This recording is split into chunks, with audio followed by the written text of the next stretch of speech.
Selamat pagi semuanya teman-teman. Di sini saya ingin merepeat ulang pelajaran kita mengenai dasar-dasar ekonomi.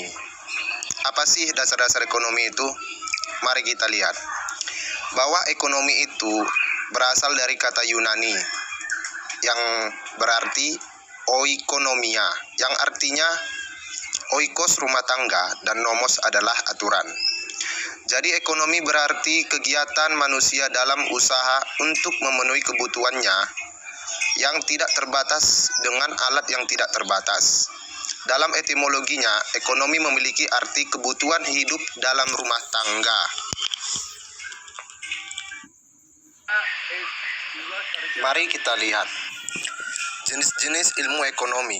Ekonomi deskriptif, yang dimana memiliki arti suatu analisis ekonomi yang menggambarkan keadaan yang sebenarnya terjadi dalam perekonomian. Teori ekonomi, pandangan yang menggambarkan sifat hubungan yang terjadi dalam kegiatan ekonomi. Dan yang ketiga, ekonomi terapan atau sering disebut ekonomi kebijakan. Cabang ilmu ekonomi yang menelah terjadi kebijakan yang perlu dilaksanakan untuk masalah-masalah ekonomi.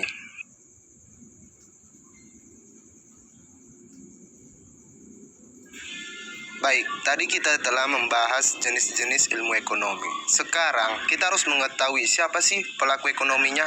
Pelaku ekonomi terbagi menjadi 4 bagian, yaitu rumah tangga, yang kedua perusahaan, yang ketiga pemerintah, yang keempat luar negeri.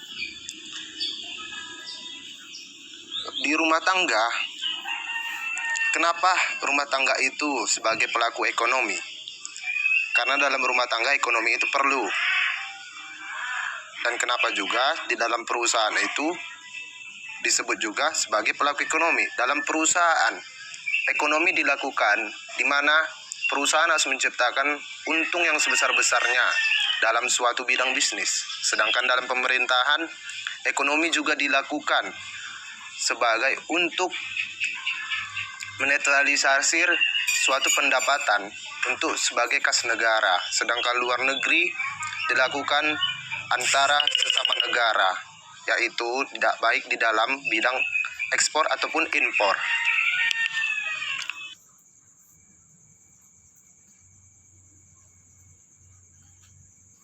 Di dalam ekonomi juga memiliki organisasi sistem dan siklus perputaran perekonomian, yaitu bentuk-bentuk sistem ekonomi yang terdapat menjadi 3 bagian, yaitu kapitalis, yang kedua sosialis, yang ketiga komunis. Yang dimaksud dengan kapitalis adalah kapitalis ini adalah suatu pengusaha atau yang memiliki seseorang yang memiliki biaya yang besar dalam bidang perdagangan. Sedangkan sosialis adalah seseorang yang harus melakukan suatu bidang ekonomi dalam mensosialisasikan bentuk suatu jasa ataupun barang. Komunis ini dalam pengertian adalah komunikasi di dalam melakukan suatu bidang ekonomi.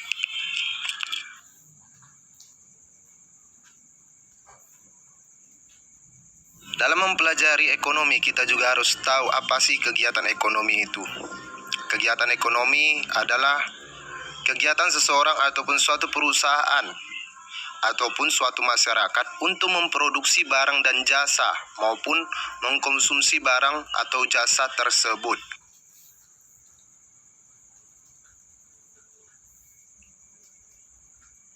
Pengertian ilmu ekonomi itu dapat juga kita lihat menjadi 3 bagian, yaitu 1. Kelangkaan atau sering disebut scarcity, yang memiliki arti keterbatasan kita menyebabkan banyak hal terasa langka. Kelangkaan itu mencakup kuantitas, kualitas, tepat dan waktu. Nomor 2, pilihan-pilihan atau choice, yang memiliki arti terbatasnya sumber daya tersedia dibandingkan kebutuhan atau keinginan yang menyebabkan manusia harus menentukan pilihan yang bersifat individu atau kolektif. Yang ketiga, biaya kesempatan atau opportunity cost yang memiliki arti pilihan yang dibuat berdasarkan pertimbangan untung rugi dengan membandingkan biaya yang harus dikeluarkan dan hasil yang akan diperoleh.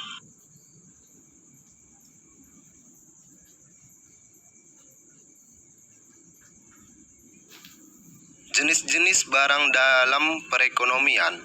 Barang ekonomi, economic good, yang artinya barang yang memerlukan usaha untuk memperolehnya.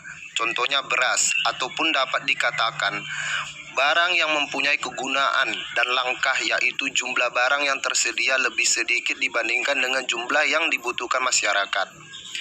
Barang cuma-cuma ataupun barang bebas, yang memiliki arti barang yang dapat dinikmati tanpa melakukan kegiatan memproduksi, contohnya udara, sinar matahari, dan air hujan. Barang ekonomia dapat dibedakan menjadi dua bagian, yaitu barang konsumsi. Barang konsumsi ini kita dapat memberi contohnya seperti makanan, pakaian, ataupun sepeda motor.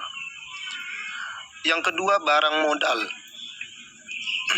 atau yang sering disebut capital good. Contohnya dapat kita beri itu mesin peralatan bengkel dan bangunan perkantoran.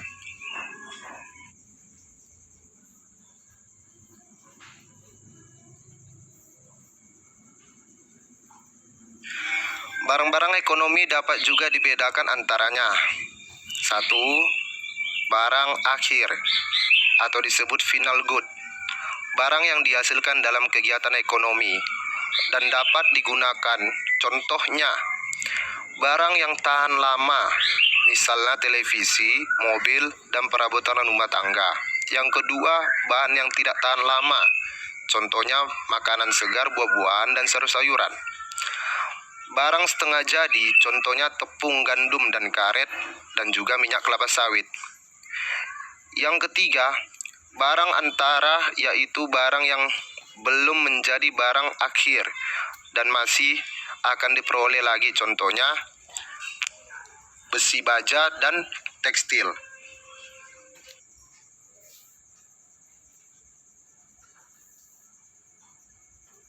Dalam mempelajari ekonomi, kita juga harus paham apa sih masalah-masalah yang dihadapi ekonomi.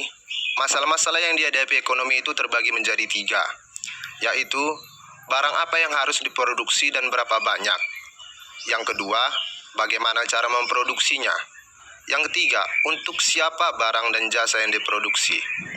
Barang adalah benda-benda yang berwujud yang digunakan masyarakat untuk memenuhi kebutuhan dan menghasilkan benda lain yang akan memenuhi kebutuhan masyarakat. Metodologi ilmu ekonomi terbagi menjadi 3 bagian ya teman-teman. 1. Teori ekonomi. Kedua, model ekonomi, yaitu model siklus kegiatan ekonomi. Yang ketiga, metode deduktif dan induktif. Apa sih metode deduktif dan induktif?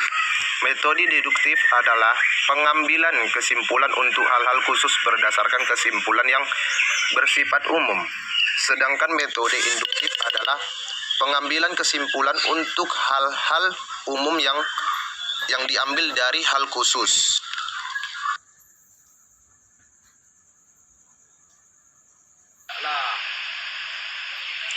Baik teman-teman, ruang lingkup ekonomi. Kita memasuki ruang lingkup ekonomi ya teman-teman.